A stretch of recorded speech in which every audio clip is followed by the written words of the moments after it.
Hello, everybody. Welcome back to Read and Reread. I am Angelia, and today I interrupt the insanity of current events to bring a cheerful little book haul.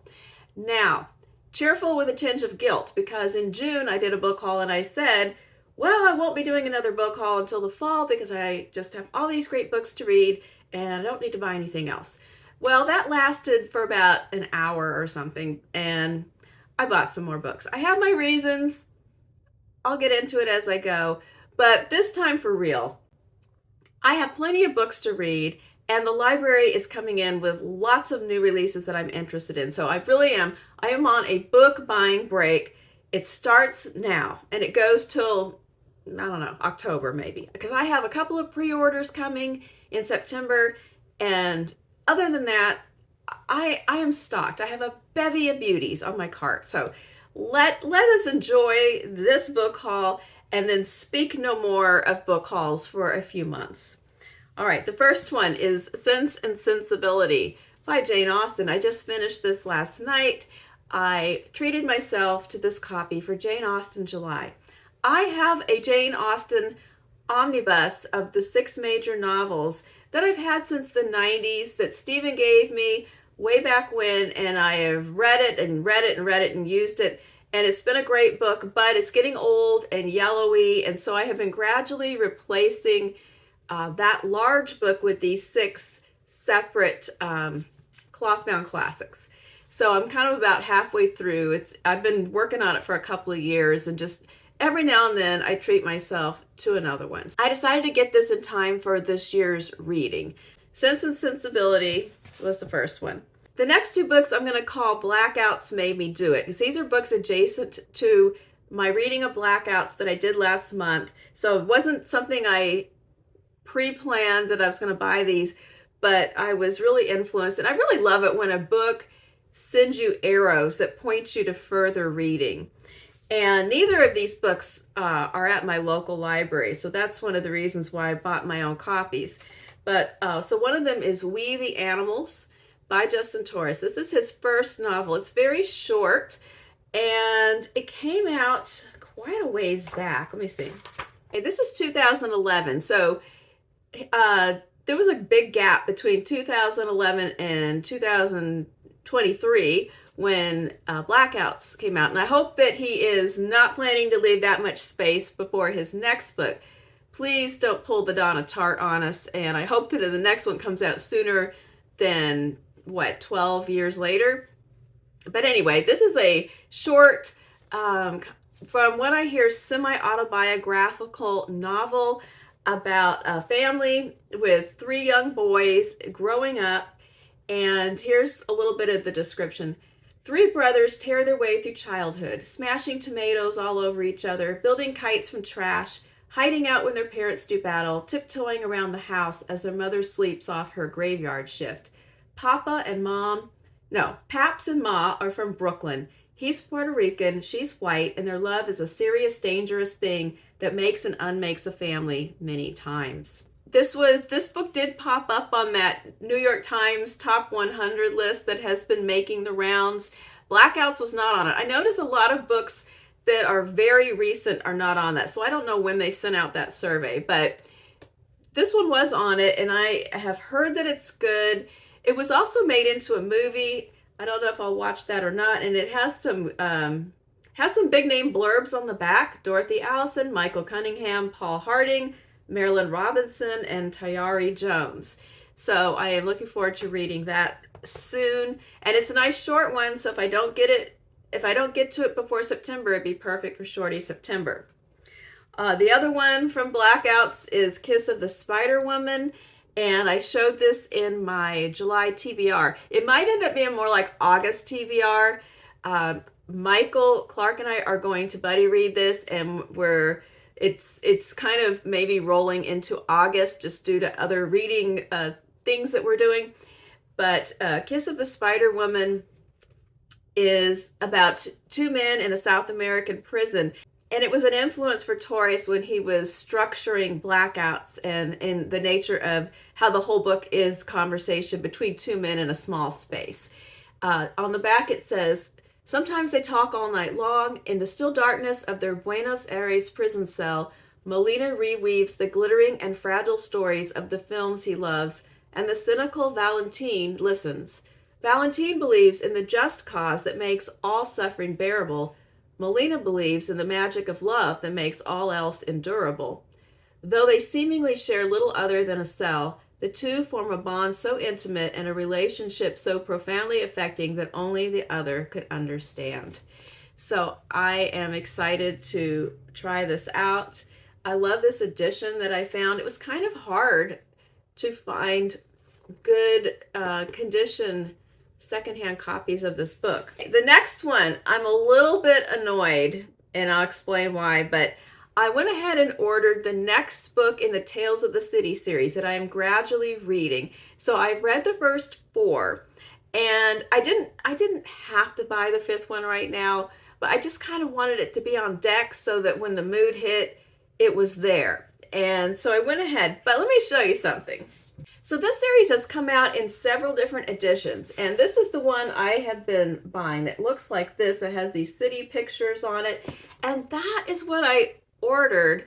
But Thrift Books did a Thrift Books on me, and they sent me a book out of one of the other editions. So this is not what was pictured. I looked through the offerings, and I chose the one that matched these, but this is what I got. And it's kind of, I mean, okay, it does look very of the time. I mean, look at this color palette. Is that not the most 80s looking thing? So I kind of appreciate it just for those kind of vibes and this really out of date author picture of Armistead Maupin, but it doesn't match my set, and I'm just kind of, but it is good quality. I think it's a remainder, but it's in really good shape. I do like the size. So, I don't know. I mean, as a physical object, it's fine. It just doesn't match my set. But this is apparently number 5. Must have a lot to do with a big retreat in the Redwood Forest, which, as someone who used to live in the Bay Area in California, I am familiar with that forest and had been there a number of times as a kid. But anyway, there's some sort of retreat where there's a men retreat and a women's retreat. And I guess some of the major characters go to it. That's really all it says on the back. So I don't know what else happens. It was starting to get a little serious in book 4 because that was where AIDS came into the story, and there was some stories of grief and loss within the plot. And I'm kind of nervous about one of the main characters. Moving right along. The next is a BookTube made me do it recommendation, and that is Old in Art School by Nell Painter.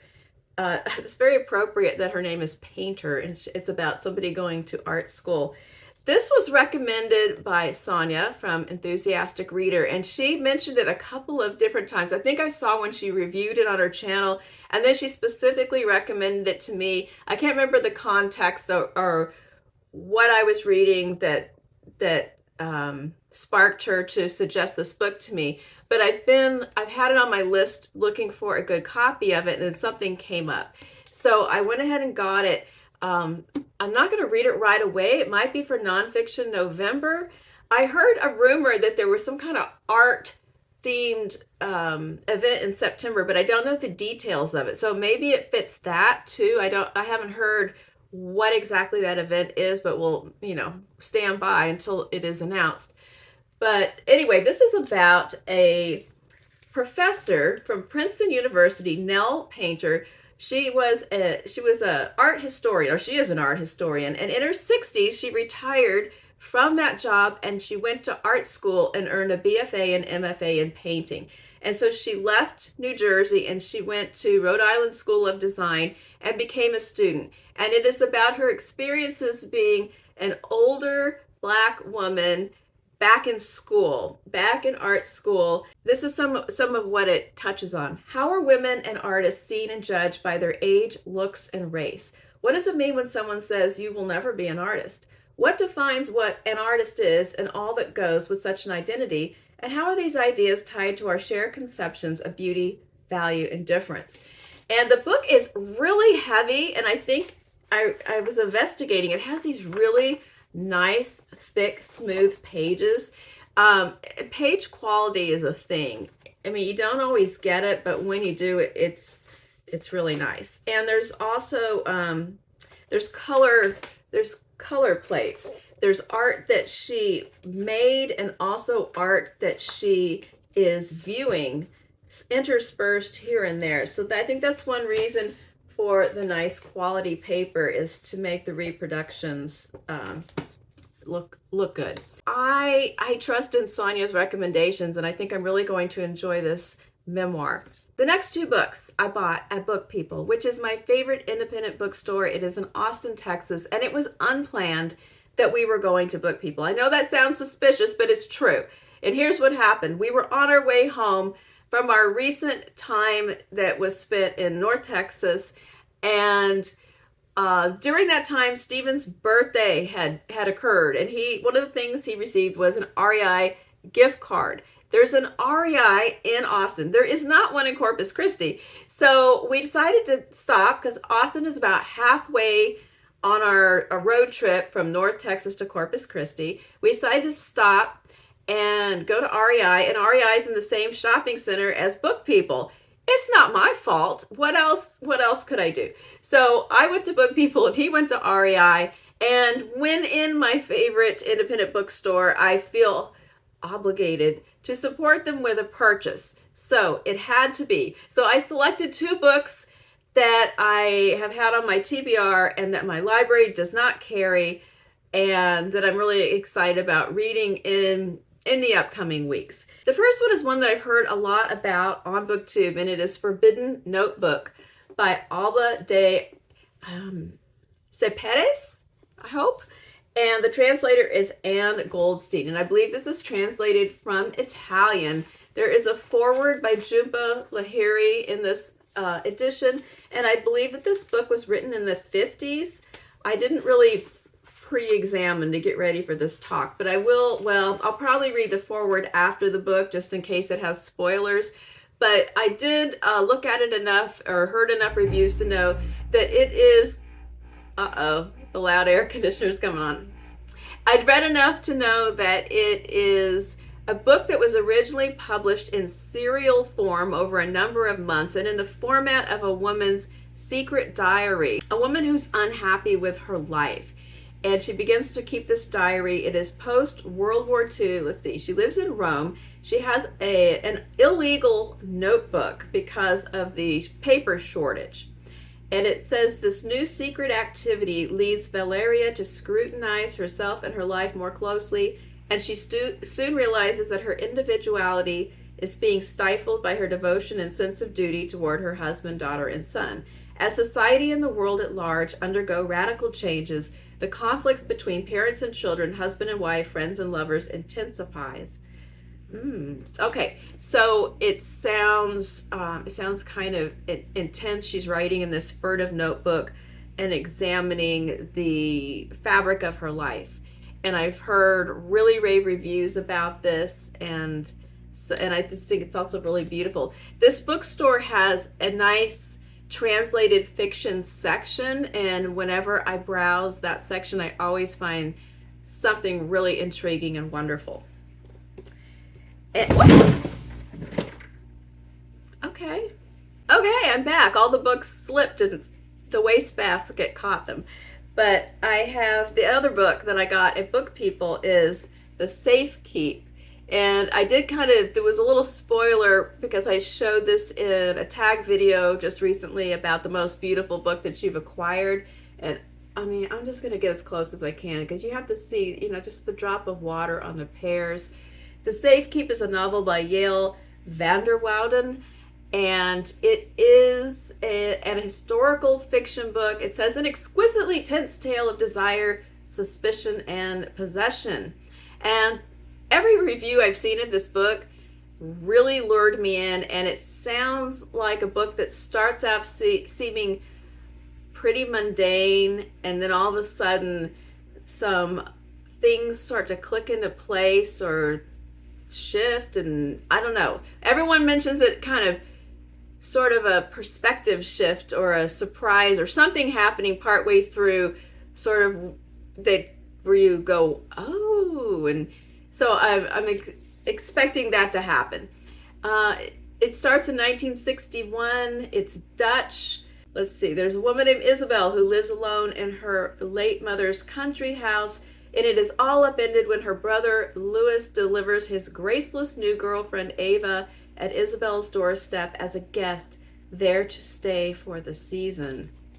So I don't know. Maybe some kind of something's gonna smolder. That's what I'm getting. I'm getting smolder vibes. And last but not least, I did get my copy of Fire Exit by Morgan Talty. I was meaning to get this all along, but I failed to pre-order it. So I feel like this doesn't count in my web of guilt because I intended to get this and then I just did. So really, this is the only one that was supposed to actually be here right this minute. But all along, I did mean to get this. I loved Night of the Living Res so much, which is a collection of linked short stories. Really, really love them, and I was excited to see that Morgan Talty has written his first novel, and now I've heard a few reviews, and they were all really solid, so I'm excited to read this book. It does take place in and around the Penobscot Reservation in Maine, which is where Night of the Living Res took place. Morgan Talty is a member of that community, and he's a citizen of the Penobscot Indian Nation. But this is about a man who is a white man, but his daughter is part of that reservation. However, he is not able to claim her legally, or else she would not be able to live there due to quantum requirements to be a part of the nation. So that's what I've got. Like he has a daughter that he's watched grow up from across the river because he can't live on the reservation, but she can with her mother. And I don't know if they have an ongoing relationship or not. I just know it's about that kind of divide, and I don't know, it's probably about regrets and things like that. That's it. That's my July haul, and that's the end of hauls for a while, unless they are library hauls. And so I'm going to just relax and enjoy what I have and stay off of those online bookstores for a while. Yeah, that's my plan. So let me know if you've read any of these books, or if you are interested in them, or anything exciting that you bought lately. And I'll be back on Tuesday. I will be sifting through the mountain of undone tags and picking out something fun to do for Tuesday. And until then, have a great weekend. Bye-bye.